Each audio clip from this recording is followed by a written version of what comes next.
گوجری زبان میں اپڈیٹ سنیے۔ تحریک آزادی کشمیر شہیداں کا لہو کنال لبریز ہے۔ وہ 96,000 کشمیری جنہوں نے اپنی قوم کا کل واسطے اپنا آج قربان کیو نہ صرف کشمیری قوم کا ہیرو ہیں بلکہ محسن بھی ہیں، جنہاں کو پوری قوم پر یہ احسان ہے کہ انہوں نے اپنا لہو پیش کر کے آزادی کا بوٹا نہ تقویت بخشی۔ کشمیری قوم واسطے وہ لوگ ناقابل فراموش ہیں۔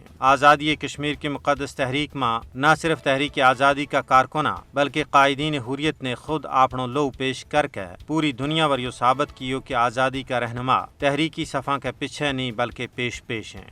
اس لہو رنگ تحریک میں ویسے تو کئی رہنماؤں نے اپنی جان قربان کی، لیکن انہاں میں میر وائز مولوی فاروق اور خواجہ عبدالغنی لون سر فہرست ہیں۔ تحریک آزادی میں اہم اور عملی کردار کی وجہ نال میر وائز عمر فاروق کا والد محترم میر وائز مولوی محمد فاروق نا بھارتی ایجنٹا نے 21 مئی سن 1990 میں سری نگر میں ان کی رہائش گاہ پر گولی مار کر شہید کر دیتا تھا، اور غاصب بھارتی فوج کی درندگی کو وہ منظر بھی کوئی نہیں بھول سکتا جب میر وائز کشمیر کا جلوس جنازہ پر اندھا دھند فائرنگ کر کے غاصبان حول میں 70 سوگوارہ نہ چھلنی کر دیتا تھا۔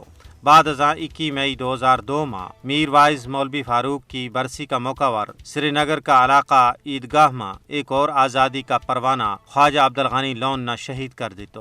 ان دعا ہر دل عزیز رہنماواں کی جدائی نے کشمیری عوام کا دلہ میں وہ زخم لایا ہے جڑا کسی بھی صورت میں موڑ نہیں سکتا۔ یہی وجہ ہے کہ ہر سال کی طرح 13ویں 21 مئی نہ حریت کانفرنس کی کال پر پوری مقبوضہ ریاست جموں کشمیر میں مکمل ہڑتال کی جائے گی۔ شہیدان کی برسی منانی اس گل کو واضح ثبوت ہے کہ کشمیری قوم اپنا محسنہ، اپنا رہبراں، اپنا شہیدانہ نہ کدے بھولیائیں اور نہ بھولیں گا، اور نہ ہی کشمیری عوام کسی نہ بھی اپنا شہیداں کے لہو کے نال غداری کی اجازت دیں گا۔